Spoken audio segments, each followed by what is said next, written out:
क्या मैंने सही कहा? ईरान अमेरिका को चिढ़ा रहा है यूएई के न्यूक्लियर प्लांट पर यह हमला करके, या ये वॉर फिर से शुरू हो चुकी है? मानक जी, अमेरिका कौन सा बॉलीवुड का हीरोइन है जो ईरान उसको छेड़ रहा है?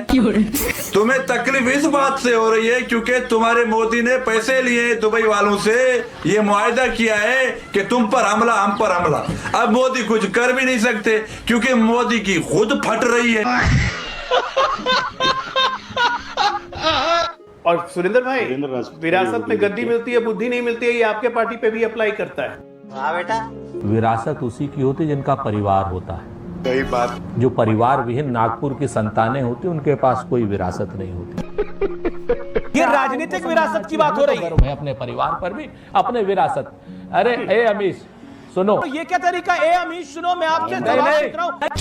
बोलने दे, तकलीफ हुआ बेचारे। कार्यक्रम मेरा है, आप आलोक को संबोधित करें, आलोक को संबोधित ना करें। कार्यक्रम मेरा है। खाओ माँ कसम। आप बोल रहे हैं ए अमीश, मैं आपसे सभ्यता के दायरे में बात कर रहा हूं, आप कह रहे हैं ए अमीश। नहीं, मैं भी सभ्यता के दायरे में बात कर रहा हूँ। आपको अगर रखना है टीवी पे डिबेट में रखिए, और नहीं रखना है तो मैं आपके बुलाने पे आया, अपने आप नहीं। आपने अभी थोड़ी देर पहले कहा कि यादवों के घर जो है तोड़ दिए गए, अयोध्या का विकास हो रहा है। मैं कब हो गया ये? आपने कहा कहाँ बन रही है स्मार्ट सिटी?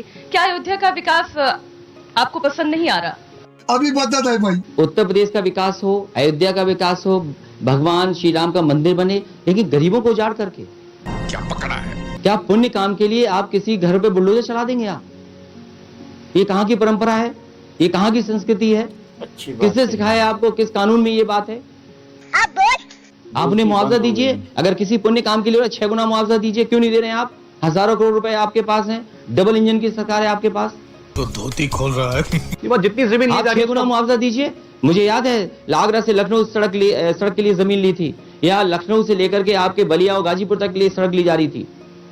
सड़क रेट बढ़ा करके मुआवजा दिया किसानों का। बात तो सही है। एक किसान सड़क पर नहीं आया, आंदोलन नहीं किया।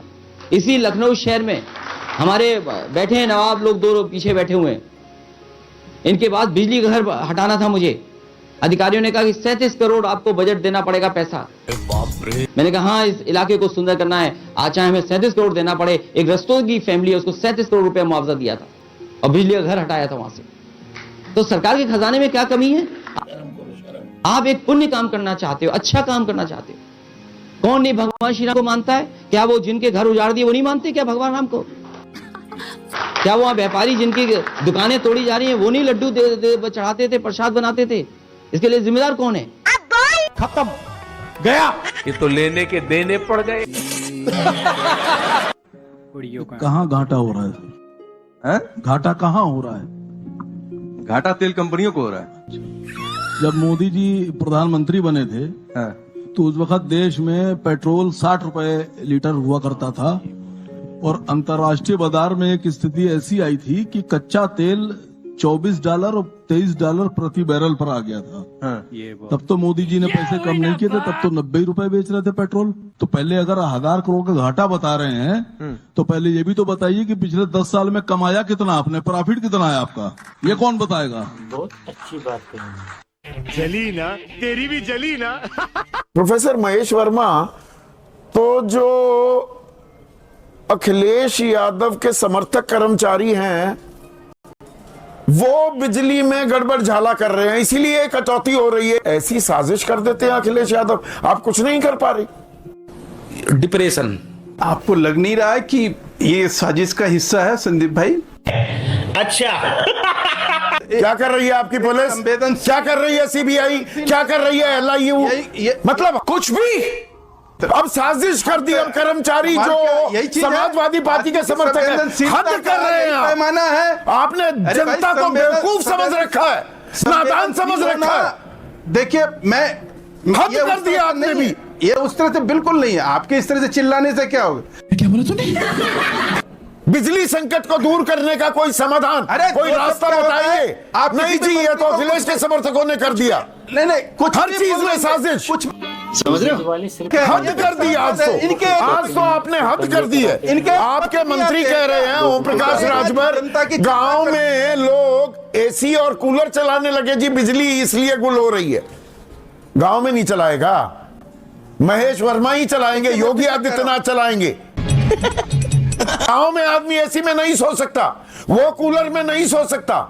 मैंने संवेदनशीलता अगर उनकी होती अखिलेश जी की, तो वो जरूर इस मामले में कुछ और। अखिलेश यादव जिम्मेदार है इस बत्ती को लाने के लिए। क्या बोलूं मैं इस पे, क्या बोलूं? क्या मोदी जी आल पार्टी मीट से गायब नहीं थे? रहना चाहिए कि नहीं रहना चाहिए? मोदी जी को उस बैठक में रहना चाहिए कि नहीं रहना चाहिए? आप ईमानदारी से 2014 की पत्रकारिता वाली पत्रकार बन के बता दीजिए। कर देंगे फिर, क्यों नहीं रहना? वो सर्वदलीय बैठक जगह पर जरूरी, उसकी जरूरी रुला दिया ना बेचारी को।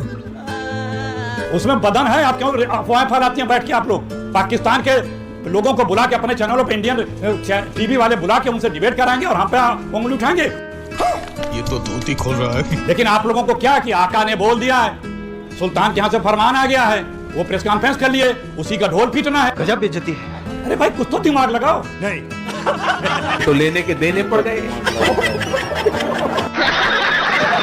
ये सारी जिम्मेदारी आप मुसलमान नौजवानों की है कि गरबा में जाए और हिंदू मुस्लिम एकता बढ़ाए। औरतों को भी भेजे ना, क्यों नहीं भेजे? इसीलिए रोका है। नहीं, दूसरे मुस्लिम औरतों को एकता बढ़ाने की जरूरत, आप काफी हैं अकेला ही, क्योंकि आपने इतना एकता बढ़ाया मोदी के साथ, इतना एकता बढ़ाया कि अब मोदी कह रहा है कि अगर रूबी का लियाकत को कुछ हो गया तो मैं खुदकुशी कर लूंगा।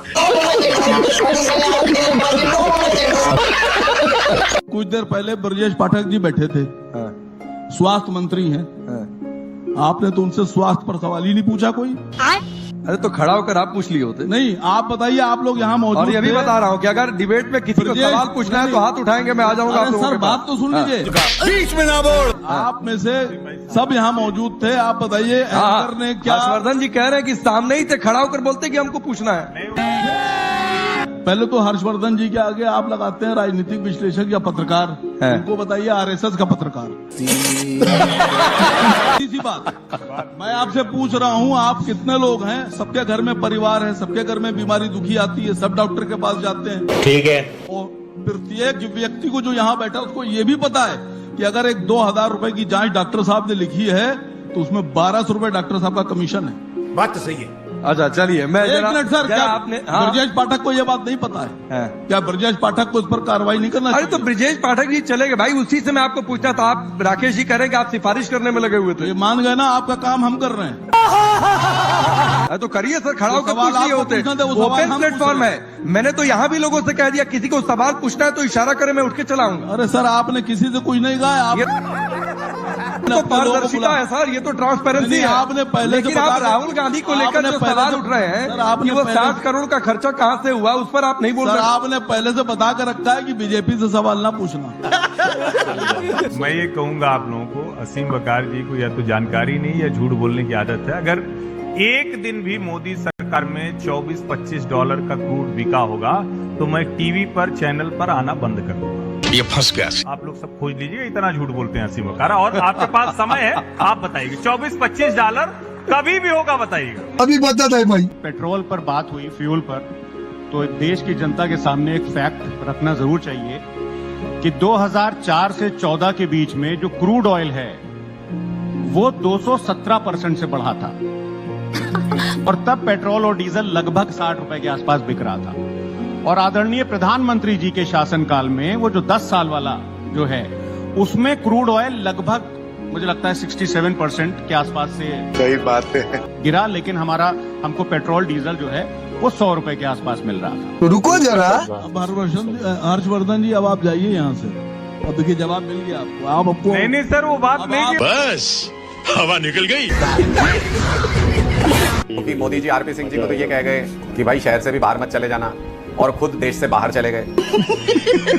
ऐसे समय पे ये सूट नहीं करता प्रधानमंत्री को कि वो विदेश दौरे पे जाए। मैं इसमें बिल्कुल भाटी जी से सहमत हूं कि ना तो हमको उस मेलोडी वाले मुद्दे के ऊपर मजाक उड़ाना चाहिए और ना ही हमको कोई इस तरीके का शब्द इस्तेमाल करना चाहिए। इस बात तो सही है। इस वक्त जो जरूरत है देश की, वो जरूरत यह है कि सीधा सवाल पूछा जाए कि भाई आप देश के लोगों को ये सारी पाबंदियां लगा के खुद विदेश कैसे जा सकते हो?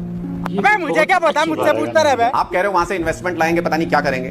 5 देशों से मिला के कुल जितना इन्वेस्टमेंट प्रधानमंत्री लाएंगे उससे ज्यादा इनके मित्र अमेरिका में इन्वेस्ट कर चुके हैं पिछले 1 महीने में, उनको तो रोक नहीं पाए, उनको ही रोक लेते, अपना पैसा यहीं रह जाता। हिजाब को लेकर जब हुआ, हिजाब क्लासरूम में हिजाब, सो कॉल्ड हिजाब अलाउड नहीं, ड्रेस कोड, तो मामला अंतरराष्ट्रीय पहुंच गया, सड़कों पर बवाल, प्रदर्शन, ये वो, आग लग गई, पता नहीं क्या क्या। बेटा यहाँ कलावा बैन, सिंदूर नहीं, तिलक नहीं, यहाँ कोई प्रॉब्लम किसी को दर्द ही नहीं हो रहा। सैयद जवाद जैसे लोग मुस्कुराते हैं। अभी मजा आएगा ना भिड़ो। और आपको बता दूं अमन साहब, इस देश के अंदर ना लोगों को हिजाब से दिक्कत है, ना इस देश में लोगों को सिंदूर से दिक्कत है, ना इस देश को लोगों के कलावे से दिक्कत है। सही बात। हाँ, कुछ भाजपा के दलालों को जरूर दिक्कत है। गजब बेइज्जती है। उनके पेट में बड़ी मरोड़ उठती है रह रह कर। लेंस काट वाले बीजेपी के दलाल हैं। मैं बता रहा हूँ भाई, ये जो आप शब्दों का इस्तेमाल करते हो थोड़ा अवॉइड करें ना। बात ठीक। दलाली वलाली ये सब क्या नहीं, ये आपका जो स्तर है वो दिखाने की क्या जरूरत है? अरे स्तर तो हमें लोगों को भी पता है। अरे है तो वो दिखाइए मत ना। अरे मुझे तो लोगों का वो भी स्तर पता है कि लोग जो है फेक न्यूज फैलाते हैं और लोगों की FIR भी होती है, वो स्तर मत बताइए। अब आए ना लाइन पे। अखिलेश यादव तो जालीदार टोपी लगाए बैठे हैं, ये तो हिंदू है। अगर मुलायम सिंह यादव जी ने कान खींच दिया होता तो ठीक हो गए होते। अभी बता दे भाई। चाहे तर्क कुछ भी कर लें, कुतर्क कर लें, चाहे बात को कूद कूद के कह लें, केवल अर्थ एक है कि हम मेल मिलाप की बात कर रहे हैं, वो नफरत की बात। क्या नफरत? बात तो सही है। जहां ईदगाहों में ईद के दिन नमाज पढ़ने मुसलमान जाते हैं, उनके बाहर भी हिंदुओं की दुकानें होती हैं और वो पूरे प्यार मोहब्बत के साथ उनसे सामान खरीदते हैं। सही बात है। मुजफ्फरनगर दंगों का जिक्र आया तो मैं एक महापुरुष की बाइट सुनवा देता हूँ मुजफ्फरनगर दंगों के बारे में। गौरव भाटिया की बाइट आप सुना रहे हैं। कैसे इस देश में सौहार्द बिगड़े और जगह जगह पे सांप्रदायिक दंगे हो। अगर भाजपा अपने नेताओं को और अपनी बी टीम RSS और VHP को नियंत्रित कर ले तो मेरे ख्याल से दंगे बिल्कुल खत्म हो गए। गौरव भाटिया की ऐसा ही चाहे मिलता जुलता चेहरा